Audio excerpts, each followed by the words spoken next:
আমি চৌধুরী মেহের খোদা দ্বীপ জনসংযোগ কর্মকর্তা হিসেবে আছি পিআরও ল্যাবেইডের।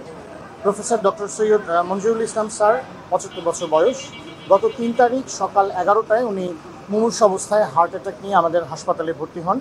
ওনাকে হাসপাতালে আনা হয় এবং তারপরে যেটা হয়েছে আনার সাথে সাথেই আমাদের বিশেষজ্ঞ চিকিৎসকদের তত্ত্বাবধানে ওনার হার্টের চিকিৎসা শুরু হয় এবং ওনাকে একটা রিং পরানো হয়।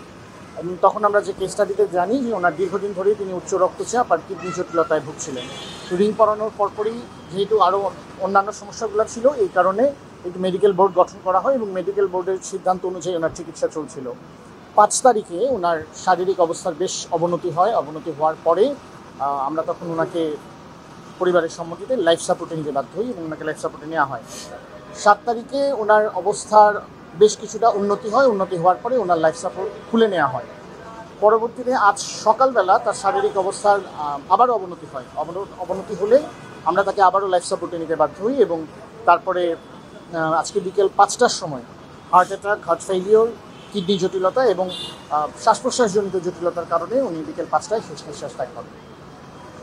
আর তার পরিবারের মাধ্যমে যেটা জানা গেছে, পরিবারের সূত্র ধরে যে আমরা কিছুক্ষণের মধ্যে মরদেহ হস্তান্তর করব ওনার পরিবারের কাছে। ওনারা সম্ভবত আজকে বারডেমের মর্চুয়ারিতে রাখবেন।